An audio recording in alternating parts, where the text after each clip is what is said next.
Supreme কোর্টে ইডির করা আইপ্যাক মামলার শুনানি চলছে, ভিতরে সওয়াল জবাব চলছে, টান টান উত্তেজনা, একদিকে সলিসিটর জেনারেল আর একদিকে কপিল সিব্বল, তারই মাঝে অভিষেক মনু সিংভি। তিনি কে না, তিনি এখানে রাজ্য এবং ডিজিপির আইনজীবী।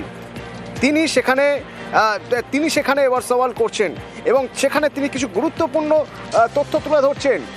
গুরুত্বপূর্ণ তথ্য এর আগে যখন বিচারপতি মিশ্রা জানতে চেয়েছেন সলিসিটর জেনারেলের কাছে যে ইডি কি ইন্টিমেট করেছিল, ইডি কি জানিয়েছিল যে তারা সার্চ করতে যাচ্ছে, তখন সলিসিটর জেনারেল জানান যে হ্যাঁ, তারা থানায় জানিয়েছেন, অনুমতিপত্র নিয়েছেন, সেই অনুমতিপত্র তারা বিল্ডিংয়েও দেখিয়েছেন। এখানে অভিষেক মনু সিংভি বলছেন ইন্টিমেশন একটি ক্যাজুয়াল ইমেলের মাধ্যমে এসেছে এবং সেই ইমেল এসেছে কটায় না, বেলা 11:30। সার্চ শুরু হয়েছে কটায়? সার্চ শুরু হয়েছে 6:45। তাহলে 6:45 সার্চ শুরু হচ্ছে আর সেটা 11:30 জানানো হচ্ছে। তখন সলিসিটর জেনারেল বলছেন যে ইমেল কখনো ক্যাজুয়াল হয় না। তখন অভিষেক মনু সিংভি বলছে আমি কি বলছি আগে ভালো করে শুনুন। 6:30 সময় আপনাদের 6:45 আপনারা সার্চ শুরু করে দিয়েছেন, আর সার্চ শুরু করার এতক্ষণ পরে 5 ঘন্টা পরে আপনারা জানাচ্ছেন যে আপনারা সার্চ করছেন, তার জন্য আপনারা একটা ইন্টিমেশন নিয়েছেন, আপনারা জানাচ্ছেন থানাকে 5.5 ঘন্টা পরে, 5 ঘন্টা পরে 11:30টার সময়। এটা কিভাবে সম্ভব হয়? আপনারা যখন সার্চ শুরু করছেন তখনই তো তাহলে আপনাদের জানানোর কথা। এর পাশাপাশি তিনি বলছেন যে তিনি যখন ডিজির হয়ে সওয়াল করছেন তাহলে তার এটা জানিয়ে রাখা প্রয়োজন যে রাজীব কুমার কেন সেখানে গিয়েছিলেন। রাজীব কুমার সেখানে গিয়েছিলেন কারণ সেখানে Z+ সিকিউরিটি থাকা একজন গিয়েছিলেন।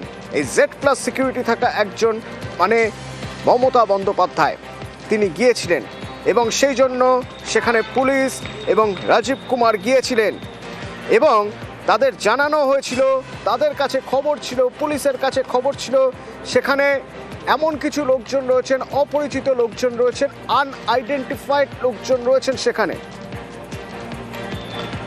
অর্ণবের কাছ থেকে আরেকটু জানতে চাইবো। অর্ণব, ভিতরে কি চলছে, এজলাসের ভিতরে এখন কি চলছে? কিছুক্ষণ আগে পর্যন্ত অভিষেক মনু সিংভি তিনি রাজীব কুমারের হয়ে সওয়াল করছিলেন। দেখো, অভিষেক মনু সিংভি এবং কপিল সিব্বল উভয় তরফই রাজ্য এবং রাজ্যের বিভিন্ন আধিকারিকদের হয়ে কিন্তু তারা সওয়াল করছেন এবং যে বিষয়টা বারবার বলার চেষ্টা হচ্ছে যে কলকাতা হাইকোর্টে ইডি যখন এই মামলা দায়ের করলো, যেটা আর্টিকেল 226-এ একটা দিন ইমোশন আউট অফ হ্যান্ড, অর্থাৎ একটা দিন হয়তো হাতের বাইরে পরিস্থিতি চলে গেছিল, কিন্তু গতকাল তো হয়নি। গতকাল তো কলকাতা হাইকোর্টে এরকম কোনো সমস্যা হয়নি, সেখানে তো শুনানি হয়েছে, নির্দেশও দান হয়েছে। তাহলে কেন কলকাতা হাইকোর্ট এবং সুপ্রিম কোর্ট দুটো প্যারালাল প্রসিডিং হবে? সেক্ষেত্রে আর্টিকেল 32 এটা সুপ্রিম কোর্টে এই মামলা করার আগে কলকাতা হাইকোর্টে এই মামলা ফিরিয়ে দেওয়া হোক। যদিও সলিসিটর জেনারেল তিনি স্পষ্ট জানিয়েছে ইমোশন আউট অফ হ্যান্ড, অর্থাৎ হাতের বাইরে পরিস্থিতি চলে যাওয়ার মতো ঘটনা একবার ঘটে সেটা মানা যায়, কিন্তু বারবার কেন ঘটছে? কারণ এর আগেও এরকম একাধিক নজির রয়েছে বলে স্পষ্ট অভিযোগ করেন ওই এক্ষেত্রে সলিসিটর জেনারেল তুষার মেহতা। এই মুহূর্তে এএসজি অর্থাৎ অতিরিক্ত সলিসিটর জেনারেল এসবি রাজু, তিনি কেন্দ্রীয় এজেন্সি, ওই ক্ষেত্রে ইডি এবং সিবিআই এবং উভয়ের তরফে, দুজনের তরফে সওয়াল করা হয়, এসডি এবং এসজি। তিনি এই মুহূর্তে জানাচ্ছেন কেন এই মামলায় এফআইআর রুজু করে সিবিআইকে দিয়ে গোটা ঘটনার তদন্ত করানো প্রয়োজন রয়েছে। তবে একটা ছন্দপতন হয়েছে, কিছুটা হলো অস্বস্তি এক্ষেত্রে কেন্দ্রের জন্য। কি ছন্দপতন? ইডি দাবি করছিল, অর্থাৎ সলিসিটর জেনারেল সুপ্রিম কোর্টে প্রশ্ন, এক্ষেত্রে বিচারপতি প্রিজাইডিং জজ বিচারপতি পি মিশ্র প্রশ্ন ছুড়েছিলেন যে ইডি এই যে সার্চ বা অভিযান করছে, তল্লাশি করছে, তার কি কোনো অথরাইজেশন ছিল? অথরাইজেশন কিভাবে জানানো হয়েছিল? এবং একই সঙ্গে এসডি তুষার মেহতা জানিয়েছিলেন যে ইন্টিমেটও করা হয়েছিল, অর্থাৎ ইন্টিমেশনও দেওয়া হয়েছিল স্থানীয় থানায়।